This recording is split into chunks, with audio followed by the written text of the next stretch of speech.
Hey, what's up, everybody? Welcome back to the Players on Clemson. I'm your host, Jerry Rencher. We're going to be joined by your favorites, current players, legends, special guests. Today, got another good guest on. Look, one of my favorite young dudes, young DB. I feel like play with a lot of hunger from Atlanta. But welcome, Shelton Lewis. What's good, brother? What's good? What's good? Come on. Glad to have you on. How you feeling? I'm good. I'm happy to do this podcast interview with you. See Come what on. it take. Let's do it. Look, all right, one of the things I think I look back at y'all's freshman class, and there's a lot of guys that came in that people expected a lot from. And there's a handful of y'all that just popped up on the scene because, like, we know, you know what I'm saying? You look, this recruiting class, and you just, okay, you know, but you don't know. Right. Tell me, for you, I thought you came in with a chip, and where'd that come from? It just come from when I was getting recruited. It kind of was overlooked already, so it was just putting that groundwork that I knew I already put in coming into college. It was kind of like, okay, let's show them why I need to be here, and kind of just start doing the little things. And then when I got in here just to see how to carry myself with players like Barrett, people like Trot, just seeing how they carry themselves, right. You kind of just take that on, and it just added another confidence to me. Then when it was my time, I kind of just stepped up and was prepared. Yeah. Speak to that, too, because, I mean, I'm sure you got dudes at other schools, and everybody go through their own process of, like, playing time. Right. Speak through, like, being patient. Then when it was your moment, it was your time. I say just stay in your own lane. I can't be comparing myself to whoever else in that room. I feel like we all here for a reason to play. So I say just stay in your lane. Just keep grinding. Don't get in that mindset of where, oh, I think I'm better than him. It's kind of like just stay in your own lane. When your time comes, it's like all the work you put in went for no reason. Right. So when the time do come, the work you put in going to show. If you lack off because you ain't playing, when you get in, you're going to look like you weren't prepared. So just stay prepared always. That's all what I say. Talk me through the season. Okay, so because, I mean, I feel like you probably had – I mean, your journey is more so typical. You're a freshman, but a lot of times, I mean, some guys do play it. Most times, you're not. You play special teams. Right. I feel like you earned your way onto the field. You earned the coach's trust. And then tell me about to me, the most real moment was the Pitt game. Right. But walk me through, like, all right, the season and lead up to that game. So during the season, they kind of let me know that I was going to start on everything on special team. I knew I was going to be the starter. I'm behind Sheridan Jones, Nate Wiggins. So right. I'm kind of embracing everything from them.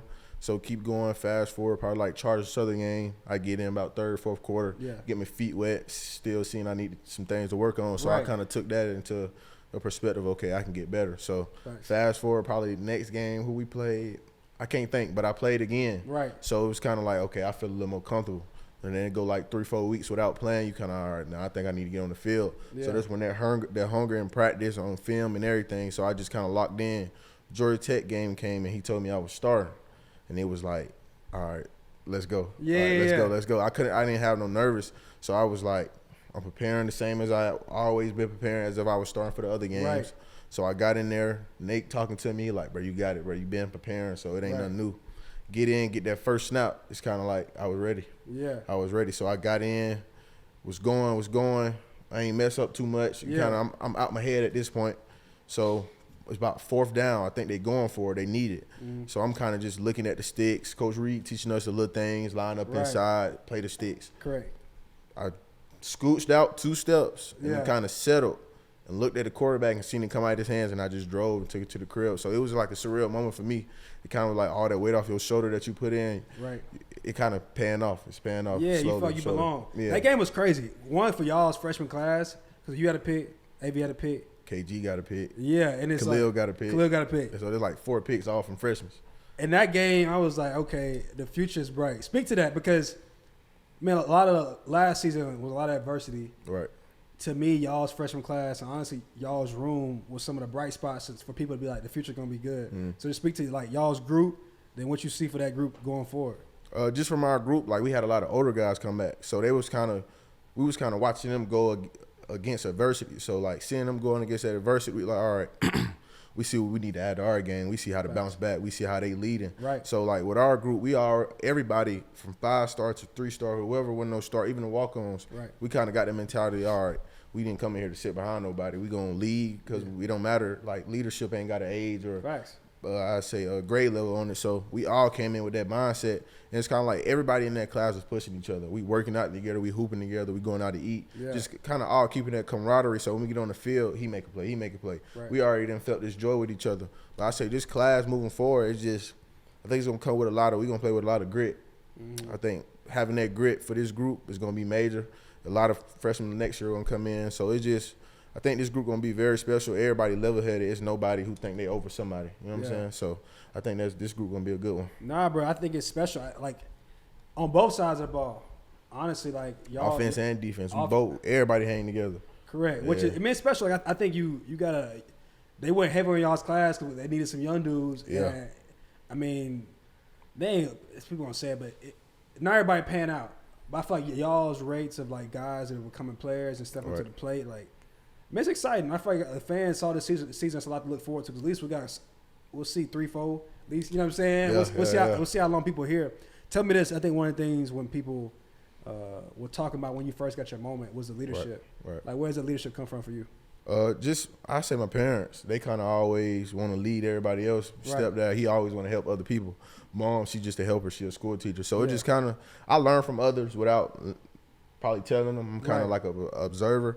So just seeing them lead, and then I get here, and it's like the dudes who at the top of the chain who's going to the draft or we were coming back, it's kind of like Trot didn't talk, but you can see his aura like, okay, we all got to get on the same page. I tell this to people all the time. He didn't have to say much. Phil Moffitt the same. You got people like Barrett, what's his name, Rook. Yeah. They going to talk. They going to let you know. So it's just seeing them different leaders and just seeing where I fit in. As I got here, I start opening up to myself. It's kind of like, all right, I already been a leader. Now I know how to approach different people. So it just came natural at that point. Yeah. What was your, all right, obviously pick six. What other moments from your freshman were your favorite moments? I say the Chargers Southern game. I played with a dude from high school named Leon Thomas, and he got a pick six against us, so it was kind of crazy. Yeah. And we both played a good amount, and he started. I played third quarter, got a good burn in, but seeing us after the game, it kind of brought me back a lot of memories. Like, we came up together from Little League to now, where we grinded together. So just seeing that moment for us and our dreams coming true was probably my best game. That is full circle. Yeah, full circle. All right, talk about even like going back to high school. What made you come to Clemson? Did you always want to come to Clemson? I did. I had a sheet in high school, and my step-pops told me to write down my top 10 schools, and Clemson was number one. Wow. And I ended up coming here. So it's like you said, full circle.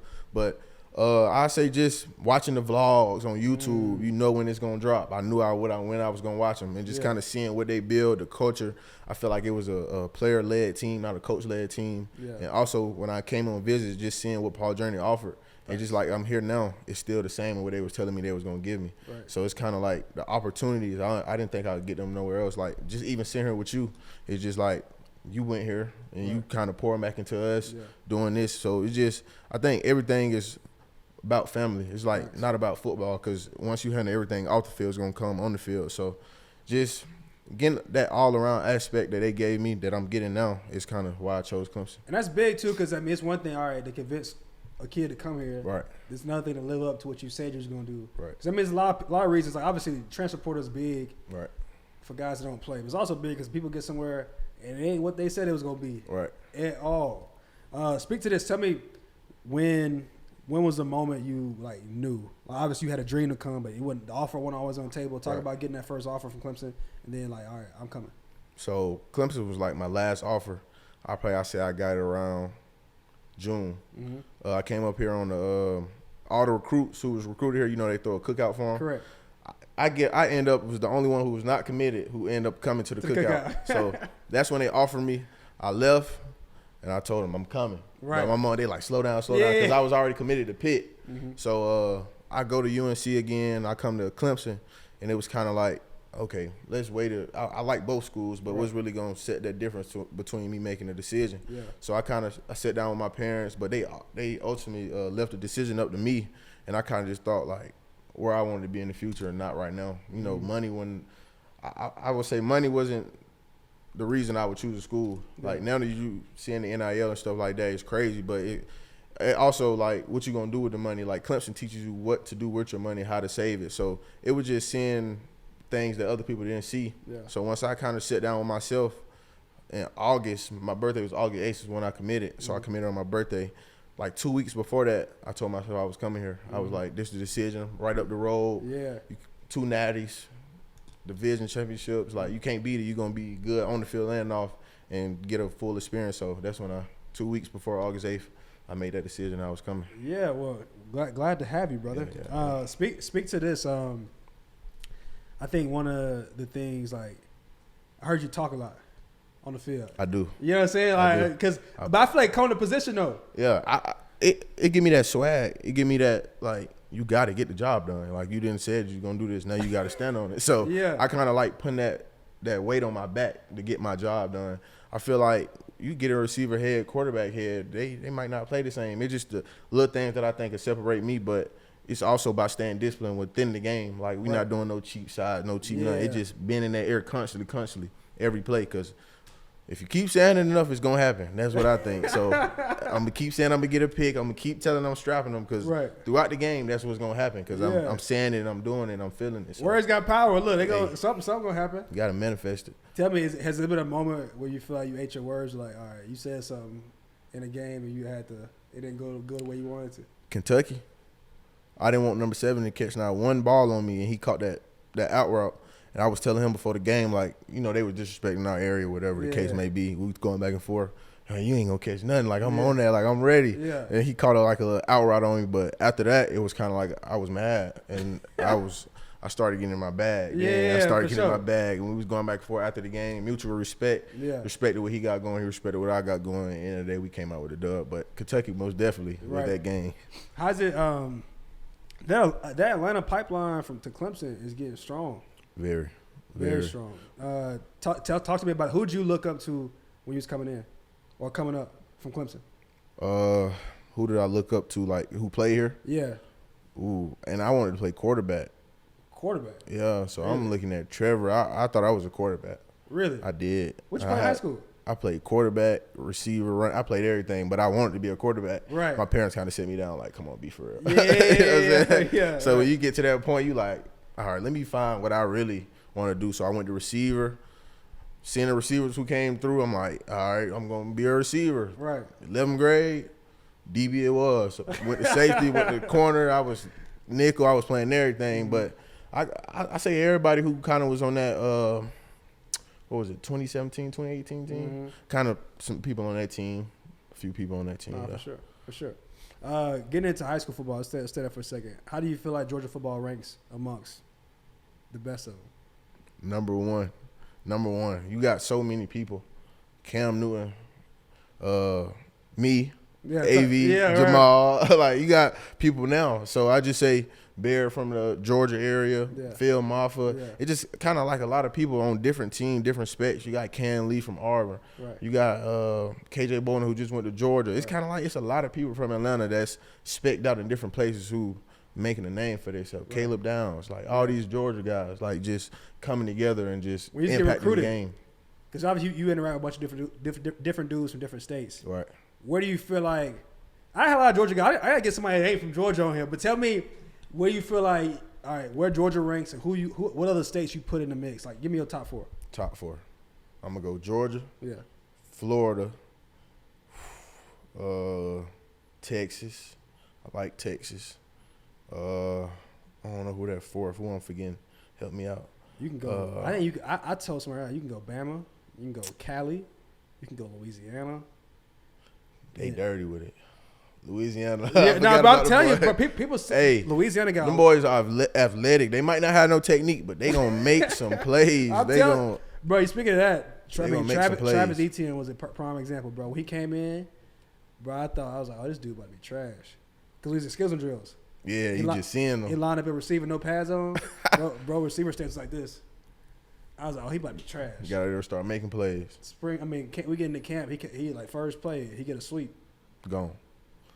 Some people just need to touch the ball. Yeah, or put on them pads. Everything ain't. What's been your favorite part so far? You kind of alluded to a couple things about your Clemson experience. Meeting new guys and kind of seeing like we all come from a different path and we all ended up here. Right. Just kind of like meeting a whole lot of people that I never thought I would meet. Right. Just kind of, I take a little bit of something from everybody because I'm not perfect. They not perfect, but they might be better than me in some. So I say just taking in everything I can from people I didn't know I would meet, being in rooms with people I didn't know I would be in rooms with, and kind of just learning my value. I feel like Clemson taught me how to learn my value as a person, not just on the field, just knowing how to talk to different people. Right. So I say just Clemson helped me learn my value in so many ways. I think that's kind of my best experience. No, it's a special place. I think it really do bring out the best in you. And then speaking of bringing out the best, here's what I want you to talk to this, because I heard a couple people come on. All right. Looking at y'all secondary group. Right. And seeing what y'all did this past year. And obviously seeing everybody coming to themselves this next year. Where do you feel like y'all could rank, like, in the country? Like, what's the expectations for y'all's room in the country? We trying to be number one. I ain't going to sell nothing short of it. I think that mindset that we bring every workout, every practice, every team meeting, every position meeting, I feel like we never comfortable. Yeah. So, like, after every game, we not trying to see what we did right. We trying to see what we did wrong. Right. We got a coach who coach us hard. You get a minus for your mouthpiece being out. Hell, he's not being strapped Shout up. out to Coach Reed. Man, Reed hard on us. But just the little things that he preached to us, most of it not even about football, going to do community service, whole DB room at church on Sundays. It's just the stuff off the field going to help us on the field. And I say just we all want each other to get better. It's nobody, ain't on nobody in our room, even with the safe everybody on the team, but DB specifically, we all want each other to play. Yeah. Like, we all know, like, okay, he get a go ball, we feel comfortable with him running in to cover him right quick. Right. So it's just a camaraderie that I feel like most teams ain't got because everybody want to be on the field. We only know it can be a couple DBs on the field, and we content with that. We know when our time comes, it's going to be our time, and we trust our coach. So I say number one for sure. Even speaking to the team, what do you see, like, because obviously you didn't come to Clemson for last season, but I feel like you probably learned a lot. Right. Let's match that first. What did you learn the most from watching last season take place? Adversity gonna come. It's about how you get through it. And then I also learned everybody gonna work, but it's how you work.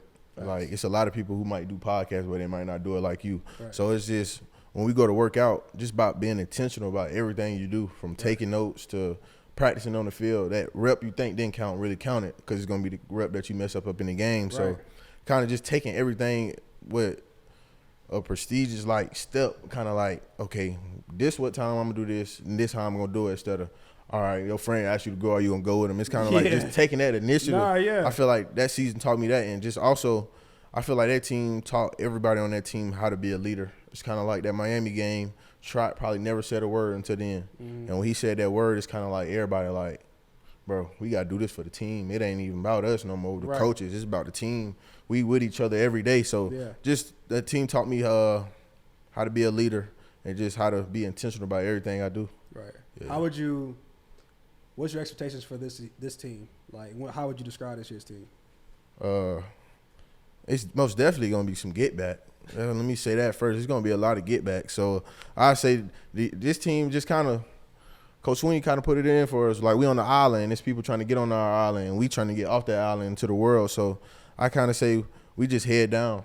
Just head down. We blocking out all the noise from the first game to when we done. And we plan to go 17 games. So that's my expectation. We want a long season, and we're going to be built for it. Just always, like they preach, fourth quarter on that back end of the season, we going to be healthy, and we going to have the guys to back that up. Right. No, for sure. Look, that's what people want to see. Like, that's what got you here. Right. You know, I don't think you would have came here. But I do think that last year, like you said, it was a perfect storm. And I think it was cool to see y'all end it the way y'all did. Right. Obviously, win a bowl game, come into the spring of momentum. And now, like, y'all got a lot of youth to where, like, all right, this next season is about to be special. And then let's get into some rapid fire. And like I said, it's going to be a lot more Shelton. We're going to do more of him. Rapid fire, pregame, who you listen to? Huncho, Blow. I don't know Blow. Oh, he underground, but he ain't really underground. He really like that. You just look him up. Okay. Blow. What's your do you like to? Some guys, you straight hunch, or you got like periods? You're like, I'm gonna listen to this right now. I'm listening to this. Are you straight? I start off with "Untouchable" by Youngboy. That's probably the first song on there. That's a great song. That's an OG. It get me there. Yeah. Then I start listening to my Crash Out music. I got that BK on there, King Von. Yeah, I got all that. You ain't know what's the dude from Atlanta that's going crazy right now? The Baby Kia, I think that's what I'm talking about. Yeah, he OD crazy. Yeah, he crazy. I got that on there, just kind of fake psych you out right. Right. Nah, Baby Kia, wow. All right, pregame music. Tell me, what's your favorite part about game day at Clemson? The Tiger Walk. Yeah. Get to see my mom smiling, just kind of reminding me that reason why I'm doing it. Yeah. So like once I get that hug from her, see the family, it's kind of like I'm tunnel vision to the end of the game until I see her again. So just seeing my mom, Tiger Walk. How's that been? Like, I think one of the coolest ones for me, honestly, like, obviously we learn a lot through sports, is like that feeling of making people proud, and like you can continue to do that on and on as you get older. Right. But what has that feeling been like to feel like your people, you know what I'm saying, your whole family watching you do your thing? Well, it's kind of good. I'm probably the first one to go on scholarship. My mom just graduated not too long ago. She was the first one, so I'm kind of backing her up. And just kind of seeing the steps that she took to get there where she was. She still coming to games now, still doing work. You know what I'm saying? The spring game, whatever the case may be. But it's just knowing where I came from and knowing where I'm going, where I'm at now, it's kind of like I'm not looking too far, but I'm looking. You got a vision. I got a vision. So just kind of following that and just knowing that I was brought up the right way and I'm making her proud, I'm making my family proud, Pops proud. You know what I'm saying? So just me and my stepdad, like we go way back, like from when I was legit to now. Like he been there. So it just having him set that foundation on how to be a man, how to raise a family, how to help others is kind of like, okay, he instilled it in me. My mom instilled it in me. My family did. And I'm kind of producing that and not something that they didn't teach me. So it feel good. Yeah, most definitely. How would you describe your game? I just make plays. Like, I don't really know. Like, it's I'm kind of like, okay, you want us to play man on him? Do whatever it take to not let him catch the ball. Right. Because that one play that I feel like, all right, they finna run. They gonna strike the band and you gonna be hurt. Yeah. And all I'm thinking, I ain't even thinking about the crowd. My dude's gonna be like, boy, what was you doing? Right, you know what I'm saying? That's all I'm thinking about. I ain't even thinking about the crowd. So it's kind of like, I say I'm just fast, physical, and I'm not thinking, I'm reacting. That's my main thing. I'm not thinking out there. You play defense, you can't think. You got to react. So that's what I say. Them three things right there. Nah, for sure. That's good. What would you? What's your favorite part about the Clemson fan base? They stay to the fourth quarter. They do. No matter if it's a morning game or a late night game, that fourth quarter you're gonna have a full stance, hype. They still going. They give you that energy to go out there. Okay, we finna get this game sealed so these fans can run on the field. Even on away games, they wait by your buses when they see you, like going down the roads to get to Tiger Walk. You got fans. It just kind of give you, like I said, that reminder, bro. These people can be a million places, and they decided to be here on this day to see us play and go get the victory. So. No, it's special because it ain't like that everywhere else. It ain't. You go to some other away games. I mean, even some good programs, like, bro. It's really, top down, I think Sweden created culture. Right. And I think, like, it's just like the whole fan base is taking on the fact that we're going to be all in all the time. Right. And it is special, especially like playing the Valley, like night games. Yeah, that FSU game, that's when I was like, they serious. Yeah. That FSU game, it was so loud. Like it was loud. Yeah. Yeah. What was your welcome to college football moment? You feel like you had one? I did in practice. Yeah. For sure on my birthday. On your birthday? I hit the quarterback. Oh. You know how that go. And my parents there. Yeah. And they there. Man, I ain't never did so many up downs in my life. Yeah. He had me up down.